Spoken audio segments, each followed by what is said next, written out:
Hello everyone, thank you for watching my channel legal blueprint. मैं हूं श्रुति और आज की इस वीडियो में हम पढ़ेंगे आर्टिकल 21 से रिलेटेड सारे important case laws. Article 21 protection of life and personal liberty के बारे में बात करता है। आर्टिकल 21 का एप्लीकेशन दोनों सिटीजन्स एंड नॉन सिटीजन्स के लिए है। आर्टिकल 21 के अंदर no person shall be deprived of his life and personal liberty except according to the procedure established by law. अब अगर हम आर्टिकल 21 का इंटरप्रिटेशन देखें तो सुप्रीम कोर्ट ने 1951 में ए गोपालन केस में आर्टिकल 21 को बहुत ही रिस्ट्रिक्टिव सेंस में इंटरप्रेट किया था। कोर्ट ने इस केस में ये बोला कि आर्टिकल 21 जो है सिर्फ आर्बिट्ररी एग्जीक्यूटिव एक्शन से प्रोटेक्शन देता है, बल्कि आर्बिट्ररी लेजिस्लेटिव एक्शन से कोई प्रोटेक्शन नहीं देता। इस केस में कोर्ट ने आर्टिकल 21 के अंदर यूज हुए expression procedure established by law को डिफरेंशिएट किया था ड्यू प्रोसेस ऑफ लॉ, जो कि अमेरिकन कॉन्स्टिट्यूशन में एक्सप्रेशन यूज्ड है, और ये बोला कि due process of law expression Indian constitution में यूज नहीं है और इसका इंडियन कॉन्स्टिट्यूशन में कोई भी एप्लीकेशन नहीं है।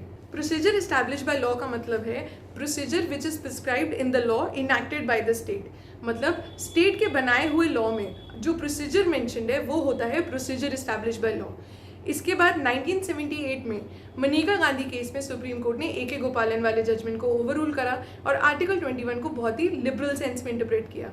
इस केस में सुप्रीम कोर्ट ने बोला कि किसी भी पर्सन को उसकी लाइफ और पर्सनल लिबर्टी से डिप्राइव करने के लिए प्रोसीजर होना काफ़ी नहीं है, बल्कि प्रोसीजर का जस्ट, फेयर और रीजनेबल होना ज़रूरी है। मनिका गांधी वाले केस में कोर्ट ने आर्टिकल 21 को इंटरप्रेट किया और उसमें American due process of law को भी इंक्लूड किया।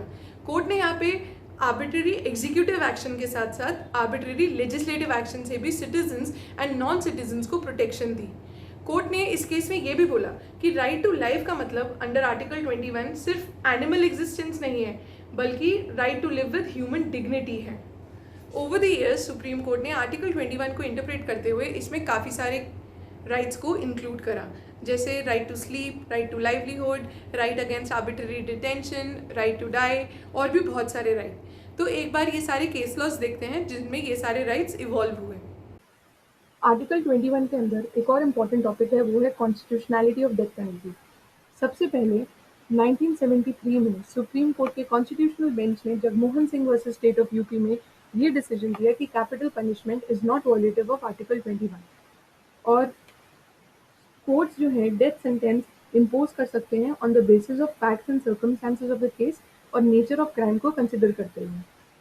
इसके बाद आया Rajendra Prasad versus state of UP. इसमें 1979 में division bench of the court ने ये बोला कि कैपिटल पनिशमेंट आर्टिकल 21 को वॉयलेट करता है और डेथ पेनल्टी अनकॉन्स्टिट्यूशनल है। इसके बाद 1980 में Bachchan Singh versus state of Punjab में कॉन्स्टिट्यूशनल बेंच ने Rajendra Prasad versus state of UP के जजमेंट को ओवररूल करते हुए बोला कि डेथ पेनल्टी आर्टिकल 21 को वॉयलेट नहीं करता है। इस केस में सेक्शन 302 ऑफ आईपीसी की कॉन्स्टिट्यूशनैलिटी चैलेंज हुई थी और कोर्ट ने ये अपहेल्ड। इस केस में सेक्शन 302 ऑफ आईपीसी की कॉन्स्टिट्यूशनैलिटी चैलेंज हुई थी और कोर्ट ने उसे अपहेल्ड करते हुए ये कहा कि death penalty as an alternative punishment for murder is not violative of article 21। Court ने यहाँ ये बोला कि कोर्ट्स डेथ पेनल्टी इम्पोज कर सकते हैं सिर्फ rarest of the rare case में। इस केस में कोर्ट ने बच्चन सिंह वाले केस को फॉलो किया और ये बोला कि death penalty rarest of the rare case में अवॉर्ड होगी। मच्छी सिंह के केस में सुप्रीम कोर्ट ने काफ़ी सारे ऐसे इलस्ट्रेशंस ले डाउन किए जिनके बेसिस पे कोर्ट डेथ सेंटेंस इम्पोज कर सकता है। फिर Bina versus union of India case में सुप्रीम कोर्ट ने ये बोला कि फांसी लगाना आर्टिकल 21 को वॉयलेट नहीं करता। Finally Mittu Singh versus state of Punjab में सुप्रीम कोर्ट में सेक्शन 303 ऑफ आईपीसी चैलेंज हुआ था। Section 303 mandatory death sentence impose करता है उन ऑफेंडर्स के लिए जिन्होंने मर्डर कमिट किया है while serving a life imprisonment. Court ने इस केस में ये बोला कि मैंडेटरी डेथ सेंटेंस इम्पोज करना अनकॉन्स्टिट्यूशनल है, तो सेक्शन 303 ऑफ आईपीसी को स्ट्रक डाउन कर दिया गया। अब हम आर्टिकल 21 में राइट टू डाई के केस लॉजिक देखते हैं। सबसे पहले है P Ratnam versus union of India. इस केस में कोर्ट ने ये बोला that a person has the right to die और right to life under article 21 का मतलब होता है राइट नॉट टू लिव भी, और आर्टिकल 21 में राइट टू लाइफ इंक्लूड करता है राइट नॉट टू लिव भी। इस केस में कोर्ट ने section 309 of Indian penal code को भी अनकॉन्स्टिट्यूशनल हेल्ड किया। Section 309 attempt to commit suicide को एक पनिशेबल ऑफेंस बनाता है। अगला केस है Gian Kaur versus state of Punjab. इस केस में कॉन्स्टिट्यूशनल बेंच ने डिसीजन दिया और P Ratnam versus union of India वाले केस को ओवररूल किया। कोर्ट ने यहाँ ये बोला कि आर्टिकल 21 के अंदर राइट टू डाई या right to be killed protected नहीं है और कोर्ट ने section 309 and section 306 of IPC की भी कॉन्स्टिट्यूशनैलिटी को अपहेल दिया। Section 309 attempt to commit suicide को पनिशेबल ऑफेंस बनाता है and section 306 abetment to suicide को पनिशेबल ऑफेंस बनाता है। अगला केस है अनुरा Shanbaug versus union of India. इस केस में सुप्रीम कोर्ट ने पहली बार यूथेनेशिया के कॉन्सेप्ट को डिस्कस करा और पैसिव यूथेनेशिया को अलाउ किया। कोर्ट ने यहाँ पे डिटेल्ड गाइडलाइंस दी जो कि फॉलो होनी चाहिए पैसिव यूथेनेशिया के केस को अलाउ करते हुए और हाई कोर्ट को ये जुरिसडिक्शन दिया अंडर आर्टिकल 226 कि वो यूथेनेशिया के पिटिशंस को डिसाइड कर सके। पैसिव यूथेनेशिया का मतलब होता है जब हम इंटेंशनली मेडिकल ट्रीटमेंट जो कि किसी पेशेंट को दिया जा रहा है उसे विड्रॉ कर लेते हैं for the purpose of causing that patient death और कंडीशन ये है कि पर्सन जो है एक परसिस्टेंट वेजिटेटिव स्टेट में होना चाहिए। अगला केस है Common Cause versus union of India.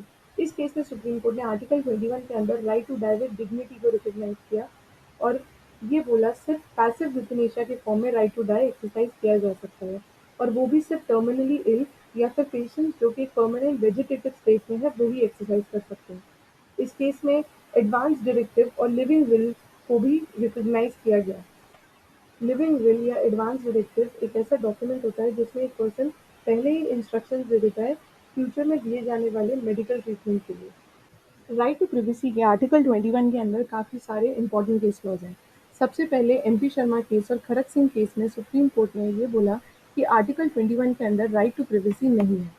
इसके बाद आया R Rajagopal versus state of Tamil Nadu जिसे हम ऑटो शंकर केस भी बोलते हैं। इस केस में कोर्ट ने फ्रीडम ऑफ प्रेस और right to privacy of a person के बीच में कॉन्फ्लिक्ट को एड्रेस किया। कोर्ट ने ये बोला कि किसी भी पर्सन की कंसेंट के बिना उसके बारे में कुछ भी पब्लिश नहीं किया जा सकता और अगर कोई भी उसके बारे में कुछ पब्लिश करता है बिना उसकी कंसेंट के so he will be liable for damages.